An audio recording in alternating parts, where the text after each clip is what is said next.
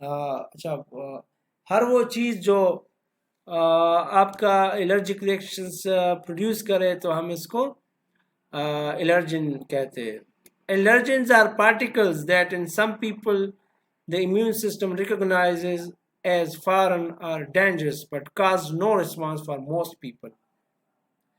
ये एलर्जेंस का एक डिफिनेशन है कि ये वो सारे पार्टिकल्स है जो कुछ लोगों में तो कुछ रिस्पांस नहीं प्रोड्यूस करते, लेकिन अगर किसी चीज़ किसी इंडिविजुअल का इम्यून सिस्टम उसको हाइपर सेंसिटिव है तो वो उसको रिस्पॉन्ड करेगा। कॉमन एलर्जन जो है वो उसमें pollen, dust, chemicals, drugs, food, perfumes, plants, smoke, ये सारे एग्जांपल्स है कॉमन एलर्जन्स है। ठीक है, टाइप्स ऑफ एलर्जन्स में इनहेलेंट एलर्जन्स है, वो सारे एलर्जन्स जो हम इनहेल करते हैं और फिर वो एक एलर्जिक रिएक्शन प्रोड्यूस करता है हमारी बॉडी में, तो हम इसको इनहेलेंट एलर्जन करते हैं। इनहेल मीन सांस के थ्रू हम इसको अपनी हमारी बॉडी को दाखिल होते हैं, तो इसको हम इनहेलेंट एलर्जेंस कहते हैं। और इनके एग्जांपल जो है पॉलन्स है, डस्ट है, स्मोक और परफ्यूम्स इसके एग्जांपल है। सिम्टम्स इसके क्या है? Sneezing, lacrimation, itching, swelling of the nose and eyes, itching, tiredness in throat, difficulty in breathing and wheezing इसके साथ सिम्टम्स होते हैं। इंजेस्टेंट एलर्जेंस, इंजेस्टेंट एलर्जेंस वो सारे एलर्जेंस होते हैं जब जो हम फूड में जब कोई चीज़ खाते हैं तो फूड में हम वो एलर्जेंस लेते हैं, और वो जब हमारी बॉडी के अंदर चले जाते हैं तो फिर वो क्या होता है इसके साथ, आपकी बॉडी में एलर्जिक रिस्पांस या एलर्जिक रिएक्शंस प्रोड्यूस हो जाते हैं। ठीक है, कॉमन एग्जांपल या कॉमन इंजेस्टन एलर्जन जो है उसमें milk, egg, wheat, fish, peanut, soybean ये सारे आते हैं। ठीक है, सिम्टम्स ऑफ इंजेस्टन एलर्जेंस, जो फूड एलर्जेंस है, फूड के थ्रू जो आपकी एलर्जी आती है उसमें क्या सिम्टम्स है? इसमें वोमिटिंग, डायरिया आता है, क्रैम्प्स, हाइव्स आते हैं, स्वेलिंग, एजेमा आता है, itching, swelling of the lips, tongue, mouth, itching or tiredness in the throat, difficulty in breathing, wheezing, lower blood pressure, food allergy। अच्छा, फूड एलर्जी की वजह से कोलिक एक कंडीशन है वो आता है, और colic condition characterized by crampy abdominal pain in early infancy, usually last from early infancy to 3 to 4 months of the age। ठीक है, आपके बॉडी में क्रैम्प्स आते हैं, मरोड़ आते हैं। ठीक है, 3 to 4 months ऑफ द, आपका जो बेबी छोटा होता है 3 to 4 months में, उसमें ये प्रॉब्लम भी होता है। ये इंजेस्टेंट एलर्जी का है एक। इंजेक्टेंट एलर्जन, वो सारे एलर्जन जब हम वो इंजेक्शन या स्टिंग के थ्रू हमारे बॉडी में एंटर होता है तो उन सारे एलर्जन को हम इंजेक्टेंट एलर्जन कहते हैं। इसकी एग्जांपल पेनिसिलिन इंजेक्शन है, एंटीटॉक्सिन है, ग्लैंडुलर प्रोडक्ट्स है और इंसेक्ट स्टिंग्स इसके एग्जांपल है। सिम्टम्स इसके साथ इंजेक्टेंट एलर्जन के साथ itchings and hives over the most of the body होते हैं, swelling of the throat and tongue होता है, difficulty in breathing and tightness in the chest होता है, dizziness, shock, loss of consciousness, harsh voice और swelling of the tongue इसके साथ होता है। कंटैक्ट एंड एलर्जन, जब कोई चीज़ आपके बॉडी के स्किन के साथ कंटैक्ट में आ जाए और उससे आपके एलर्जिक सिम्टम्स प्रोड्यूस हो जाए तो इसको हम कंटैक्ट एंड एलर्जन कहते हैं। इसमें ज्वेलरी होता है, नेल पॉलिश, कॉस्मेटिक्स, पिट्स और ये इंजेक्टेंट एलर्जन के एग्जांपल है। और कॉमन सिम्टम्स इसके साथ eczema, skin rash, hives, blister, atopic dermatitis ये सारे सिम्टम्स इसके साथ होते हैं। मैकेनिज्म ऑफ एलर्जी में किस तरह होता है, मैकेनिज्म इसका क्या है? एलर्जी में 3 चीज़ें होती है, तीन चीज़ों का रोल है इसमें एलर्जी को पैदा करना। एक इसमें एलर्जन है, एक इसमें एंटीबॉडी है, एक इसमें इन्फ्लेमेटरी मेडिएटर है। ठीक है, आपके एलर्जी को इनिशिएट करने के लिए एलर्जन की ज़रूरत है। फिर वो एलर्जन जब आपकी बॉडी में दाखिल होता है तो उसको चाहिए कि वो आपके एंटीबॉडीज़ को, आपका जो इम्यून सिस्टम है वो इसको रिस्पॉन्ड करे, और उस रिस्पांस में आपका इम्यून सिस्टम इसको कुछ एंटीबॉडीज़ प्रोड्यूस करे।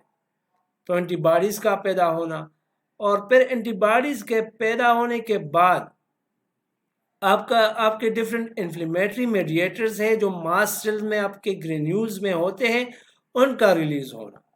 तो ये सारे 3 जो है की फैक्टर्स या की प्लेयर्स आपके अगर रिलीज होते हैं तो आपका एलर्जिक रिएक्शन होगा। ठीक है, अगर ये नहीं होते, इनमें से कोई भी नहीं होता, इन्फ्लेमेटरी मेडिएटर आपके रिलीज नहीं होते तो आपकी एलर्जी नहीं होगा।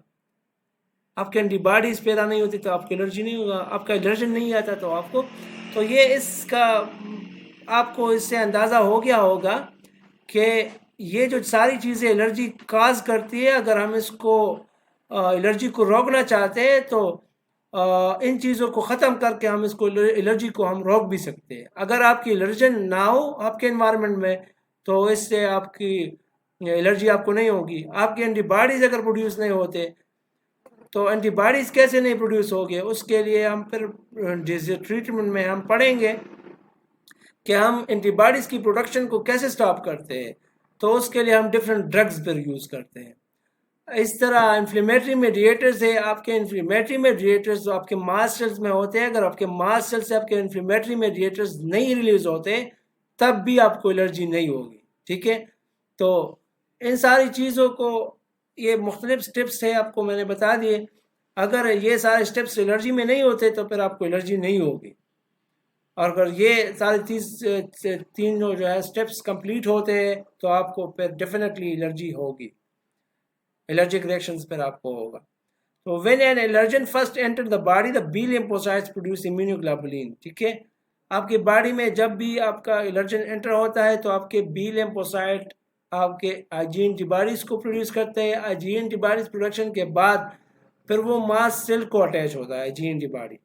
वो मास सेल कुछ बड़े सेल्स होते हैं कनेक्टिव, आपकी कनेक्टिव टिश्यूज में आपके होते हैं, और इसमें हिस्टामीन होता है जब वो, ठीक है, और वो अदर केमिकल सब्सटेंसेस भी इसके साथ होते हैं। ठीक है, तो इस तरह फर्स्ट स्टेप में आपका आईजी एंटीबॉडीज प्रोड्यूस होता है, आपका फिर वो मास्ट सेल के साथ अटैच करता है। वो मास्ट सेल के साथ जब अटैच करता है तो आपके मास्ट सेल में कुछ ग्रेन्यूल्स होते हैं, वो ग्रेन्यूल्स रिलीज हो जाते हैं, हिस्टामीन उसमें होता है, और फिर वो हिस्टामीन जो है इन्फ्लेमेटरी मीडिएटर्स है, वो आपके इन्फ्लेमेशंस को, आपकी एलर्जिक सिम्टम्स को फिर इनिशिएट करता है। सेकंड एक्सपोजर में आपका, ये तो फर्स्ट एक्सपोजर में इस तरह होता है। सेकंड एक्सपोजर में क्या होता है, सेकंड टाइम जब आपका एलर्जन आपकी बॉडी को एंटर होता है तो आपके बॉडी में जो पहले से आईजीई एंटीबॉडी बने हुए हैं वो एंटीबॉडीज फिर क्या करते हैं, आपके मास सेल्स को बताते हैं कि वो आपके हिस्टामीन को रिलीज करे, और आपका हिस्टामीन और अदर केमिकल जब रिलीज होता है तो फिर क्या होता है, आपके एलर्जिक सिम्टम्स, आपका एलर्जी हो जाता है। ठीक है, आपके मास सेल पर बस्ट हो जाते हैं, neurotransmitter present in the mast cell will enter in circulatory and causes allergy, circulation and causes allergy. Diagnosis कैसे होता है, तो केस हिस्ट्री, ये डायग्नोसिस बेसिकली एलर्जी का केस हिस्ट्री है। ठीक है, तो case history basically is a backbone of medical diagnosis. आपके डायग्नोसिस में केस हिस्ट्री का बहुत ही बड़ा रोल है। एलर्जी में तो ख़ास तौर पर आपके केस हिस्ट्री का बहुत ही बड़ा रोल है। ठीक है, आपको अगर कोई भी एलर्जिक पर्सन हो, आपको उसके सारी हिस्ट्री के बारे में पता हो तो उस एलर्जी की ट्रीटमेंट भी आप अच्छी तरीके से कर सकते हैं, और आप आसानी से मालूम कर सकते हैं कि उसको किस किस्म की एलर्जी है और किस किस चीज़ से आपसे से उसकी एलर्जी है। तो केस हिस्ट्री का बड़ा बहुत ही इम्पोर्टेंट रोल है एलर्जी के डायग्नोसिस में। ठीक है, तो केस हिस्ट्री में हम क्या क्या नोट करते हैं, इसमें हम नेम, उसका नेम नोट करते हैं, उसका सेक्स जेंडर आप नोट करते हैं, marital status, occupation, chief complaints, present illness, age of onset, date of first attack, place, time and mode of answer हम नोट करते हैं। व्हाट रिलीव्स द अटैक, कौन सी चीज़ें हैं जो आपके अटैक्स को रिलीव करते हैं, and presence of the house hold pets का क्या रोल है, आपके एलर्जी सिम्टम्स में कुछ प्रॉब्लम्स काज करते हैं नहीं करते, kind of cosmetic used, nature of the bed covers and pillows आपके जो होते हैं, laboratory tests and some scientific tools are also used for diagnosis and severity of allergy. ठीक है, after examination of the allergy make the diagnosis and confirm the allergy by the use of the skin test। तो ये सारे case history note करने के बाद वो allergist जो है उसके जहन में एक खाका बन जाता है कि इसको ये प्रॉब्लम है, फिर वो कंफर्मेशन के लिए आपके स्किन टेस्ट को यूज़ करता है। आपके केस हिस्ट्री का क्या फ़ायदा है, इम्पोर्टेंस इसकी क्या है, तो इससे आपको ये पता चलता है कि आपकी एलर्जी आपको होती किस वजह से है, किस चीज़, उसका सोर्स क्या है। दूसरा, आपको ये भी पता चलता है कि आपकी एलर्जी हेरेडिटरी है, ख़ानदानी है, विरासती है कि नहीं, सिर्फ आपको ये प्रॉब्लम है। अच्छा, इससे आप कोई जो एनाफिलेक्टिक शॉक की वजह से डेथ होते हैं, इससे केस हिस्ट्री के थ्रू आप वो भी प्रिवेंट कर सकते हैं। और two no patient suffering from asthma may not use those medicine that elevate. तो आप आस्थमा का भी आप वो ट्रीटमेंट कर सकते हैं, आपको पता लग सकता है इस केस हिस्ट्री के थ्रू। अच्छा, डिफरेंट स्किन टेस्ट यूज़ होते हैं एलर्जी के लिए, और उसमें जो है क्या करते हैं हम, उसमें उसमें स्क्रैच टेस्ट है, उसमें पैच टेस्ट है, और उसमें इंट्राडर्मल टेस्ट है। डिफरेंट जो है ये टेस्ट यूज़ होते हैं।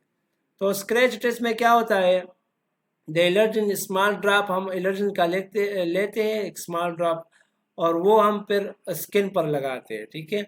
The skin is then scratch with sterile, फिर हम उसको स्किन को स्क्रैच करते हैं कुछ स्टीराइल नीडल से, और फिर हम 15 मिनट्स तक उसका वेट करते हैं, ठीक है। और ऑब्जर्व करते हैं कि कोई एलर्जिक रिएक्शन आता है कि नहीं आता है।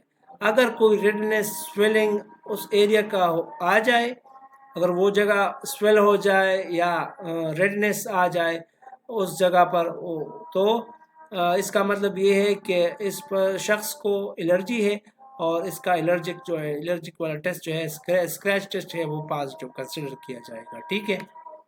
इंट्राडर्मल स्किन टेस्ट में हम क्या करते हैं, take small amount of allergen solution, हम इसमें small amount of allergen solution एक सिरिंज में लेते हैं, और फिर हम इसको डर्मस को इंजेक्ट या एपिडर्म्स को इंजेक्ट करते हैं। फिर हम 15 to 20 मिनट्स वेट करते हैं और ऑब्जर्व करते हैं कोई भी एलर्जिक रिएक्शन के लिए। अगर स्वेलिंग या रेडनेस आपकी आती है तो कंसिडर किया जाता है कि आपका ये शख्स जो है एलर्जिक है, और वो बंदा जो है पॉजिटिव होगा, एलर्जिक टेस्ट उसका पॉजिटिव होगा। पैच टेस्ट में क्या होता है, patches is done to find contact dermatitis, ये कंटैक्ट डर्माटाइटिस को फाइंड करने के लिए यूज होता है। और delayed allergic reaction and can take several, ये एक डिलेड एलर्जिक रिएक्शन है, और इसमें कुछ दिन 48 घंटे तक या 2 दिन तक हमें लग सकते हैं। In this method the allergens are applied on patches, ठीक है, कुछ खास पैचेस पर एलर्जन अप्लाई करते हैं हम, फिर हम उन पैचेस को स्किन पर रखते हैं एटलीस्ट फॉर 48 आवर, और बाद में हम उस पैचेस को रिमूव करते हैं। Irritated inflame skin will indicate allergy and the test will be red response, ठीक है। अगर कोई आपके उस पैच को रिमूव करने के बाद अगर आपको कोई इरिटेशन हो या वो जगह स्वेल हो गया हो, तो हम कंसिडर करेंगे कि आप एलर्जिक हैं, ठीक है, आपको एलर्जी है उन एलर्जन से। ब्लड टेस्ट भी यूज़ होते हैं हमारे एलर्जी के, तो ब्लड टेस्ट में हमारे पास जो है there are 2 types of blood test use for the allergy. तो ब्लड टेस्ट हम ये to find the mild antigen causing allergy, ठीक है। तो हम ब्लड टेस्ट में क्या देखते हैं कि जो एंटीजन एलर्जी को काज करते हैं उनका जो है क्वांटिटी हम मेजर करने के लिए ब्लड टेस्ट यूज़ करते हैं। इसमें 2 किस्म के टेस्ट है, रास्ट है, एलाइजा है हमारे पास। तो रेडियो एलर्जियो सॉर्बेंट टेस्टिंग, रास्ट हम इसको कहते हैं। इसमें क्या होता है, involve measuring specific allergic antibody in a person blood. Rust में हम क्या करते हैं, हम मेजर करते हैं कुछ एलर्जिक स्पेसिफिक एंटीबॉडीज हम इसमें मेजर करते हैं ब्लड में। और Rust has recently become more useful in the diagnosis and management of the food allergy.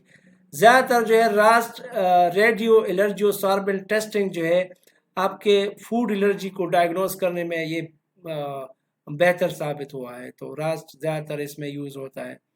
और whether a person is truly allergic to the food, RAS actually measure the amount of the allergic antibody to the food।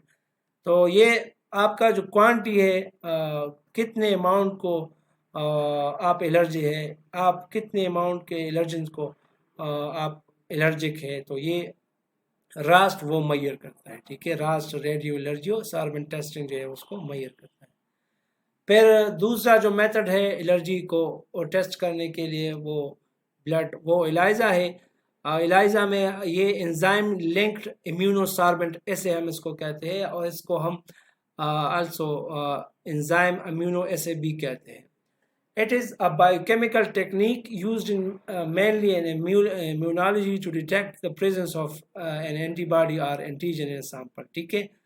तो हम किसी भी sample में एक antigen को या antibody को डिटेक्ट करने के लिए ये इस किस्म का जो है टेस्ट यूज़ करते हैं. An unknown amount of the antigen is affixed to a surface and then a specific antibody is applied over the surface. इसमें तरीक़ाकार ये होता है कि हम एक एंटीजन को लेते हैं, फिर हम वो किसी सरफेस पर लगाते हैं और बाद में फिर उस सरफेस पर हम एंटीबॉडीज़ को फिर लगाते हैं. ठीक है, that can bind to the antigen. फिर वो एंटीजन एंटीबॉडी को रिएक्शन होता है, वो एक दूसरे के साथ बाइंड कर जाते हैं. This antibody is linked to an enzyme. फिर ये एंटीबॉडी जो है लिंक्ड होता है एक एंजाइम के साथ. And in the final step, a substance is added to the enzyme, convert to some detectable signal. फिर हमें कुछ आखिर में कुछ detectable signals को convert हो जाते हैं और most commonly a color change in chemical substrate. ज़्यादातर जो है color change आ जाता है, तो उससे हमें ये indicate होता है कि ये allergic है. कलर चेंज आ जाए तो हम कहते हैं कि यार ये एलर्जिक है प्रॉब्लम. तो ट्रीटमेंट ऑफ एलर्जी है. आपके एलर्जी में आखिरी जो आपका टॉपिक है वो ट्रीटमेंट है आपके एलर्जी. तो ट्रीटमेंट आप डिफरेंट तरीक़ों से करते हैं. आपके 3 मेथड्स हम पढ़ेंगे एलर्जी का ट्रीटमेंट में हम. तो उसमें रिमूवल ऑफ या अवॉइडेंस ऑफ एलर्जी है. बेहतर तरीका ये है एलर्जी के ट्रीटमेंट का, बेहतर से बेहतर तरीका ये है कि आप एलर्जन से दूर रहें. जो चीज़ आपको एलर्जी काज करती है वो आप उनसे दूर रहें. ठीक है, अगर कोई पॉलन्स आपकी एलर्जी का काज है तो आपको चाहिए कि आप पॉलन से दूर रहें. अगर एनिमल डेंडर्स आपकी एलर्जी का काज है तो आपको चाहिए कि आप एनिमल के डेंडर्स से दूर रहें. तो the best treatment of allergy is to prevent yourself from the cause. जो काज है आपका, आप उससे अपने आप को दूर रखें. ठीक है, तो ये बेस्ट ऑप्शन है आपका. And this way there will be no allergen to the cause allergen and hence the patient will have feel better. Common approaches for removing of allergens are as follow. क्या technique है, आप किस तरह अपने आप को दूर रख सकते हैं एलर्जन से. तो बेहतर तरीका ये है कि अगर पालन की वजह से आपको एलर्जी हो रही हो तो आपको एक मास्क पहने. ठीक है, और जो है ग्रास, जब आप कोई ग्रास में मूव करते हो या कब कोई हाउस क्लीनिंग हो रही हो तो उस टाइम आप मास्क पहने. ठीक है, और ज़्यादातर मॉर्निंग के टाइम पर आप इंडोर रहे, बाहर ना निकले. ठीक है, तो ये करें, आपको ये करना चाहिए आपको. और read and understand food labels. ठीक है, जो फूड लेबल्स होते हैं उसको रीड भी करें और अंडरस्टैंड भी करें. Keep Windows and doors close during heavy pollination season. ज़्यादातर जो पॉलिनेशन सीजन होता है उसमें ज़्यादातर आप अपने विंडोज़ या डोर्स जो आपके कमरे के हैं वो उसको आप क्लोज रखें. Use the air conditioner in the house and car. ठीक है, एयर कंडीशनर यूज़ करें. Don't allow dander producing animal in the house. जो डेंडर प्रोड्यूसिंग एनिमल्स है उसको घर में ना छोड़े, ना रखे. Change feather pillows woollen blankets and clothing to cotton. ठीक है, जो फीदर वाले पिलोज आपके होते हैं, तकिए होते हैं, वो यूज़ ना करें जिसमें फीदर यूज़ होते हो, और कॉटन वाले आप यूज़ करें पिलोज जो है आपके. इसके अलावा enclose mattress and pillows in plastic barrier cloth. ठीक है, ये करें. और wash sheets, mattress and blankets weekly in hot water और रिमूव कारपेट्स. ये सारे काम करें आप. फार्मेकोथेरेपी, आप ड्रग के थ्रू आप एलर्जी को ट्रीट कर सकते हैं. आप कुछ खास किस्म के ड्रग्स यूज़ के, एंटीहिस्टामिनिक ड्रग्स होते हैं, ब्रोंकोडायलेटर्स, ये सारे ड्रग्स है, ल्यूकोट्राइन्स इनहिबिटर्स, डीकंजेस्टेंस ड्रग्स है, स्टीरॉइड्स है, डिफरेंट टाइप ऑफ फार्मेकोथेरेपी के आप कर सकते रहते. सो व्हेन अवॉइडेंस, जब आप अपने आप को अवॉइड नहीं कर सकते, इसे ये पॉसिबल नहीं हो कि आप उन सारे एलर्जन से अपने आप को अवॉइड करें, तो फिर आपको चाहिए कि आप फार्मेको ड्रग्स के थ्रू अपने आप को ट्रीट करें एलर्जी से. और ड्रग्स के थ्रू जो ट्रीटमेंट है ये ज़्यादातर सिम्टोमेटिक होती है. ठीक है, several antagonistic drugs are used to treat allergic reaction. और एंटागोनिस्ट ड्रग्स हम इसमें यूज़ करते हैं जो ड्रग्स जो चीज़ को रेजिस्ट करते हैं इन सिम्टम्स को, वो हम यूज़ करते हैं। अच्छा, these drugs just help to relieve the symptom, not to treat allergic reaction. ठीक है, ये ट्रीटमेंट नहीं है, ये जस्ट सिम्टम्स के आपके रिलीव करता है। इनमें एंटीहिस्टामिन है, ब्रोंकोडायलेटर्स ड्रग्स है, ल्यूकोट्राइन्स इनहिबिटर्स है, डीकंजेस्टेंस ड्रग्स है और स्टीरॉइड्स है। ठीक है, और आखिर में इम्यूनोथेरेपी है। इम्यूनोथेरेपी में क्या होता है, ये भी आपके आपके इम्यून डिसेंसिटाइजेशन भी हम इसको कहते हैं। ठीक है, इम्यून डिसेंसिटाइजेशन व्हेन अवॉइडेंस या environmental control measure and medicine fail to control allergy symptom, the doctor may suggest allergy immunotherapy. अगर आपका मेडिकेशन के थ्रू और आप अवॉइडेंस ऑफ द एलर्जन के थ्रू आप ट्रीट नहीं कर सकते, तो फिर आपका आपका जो एलर्जिस्ट है, तो फिजिशियन है, वो आपको इम्यूनोथेरेपी सजेस्ट करता है। Immunotherapy is only use to treat severe, ये जो है सिवियर टाइप ऑफ एलर्जी को के लिए सिर्फ यूज होता है। ठीक है, and immunotherapy the patient is injected with allergen time इसमें जो है एलर्जन इंजेक्ट करते हैं हम पेशेंट को। ठीक है, और the injection of the allergen extract is given at small doses and gradually the dose is increase.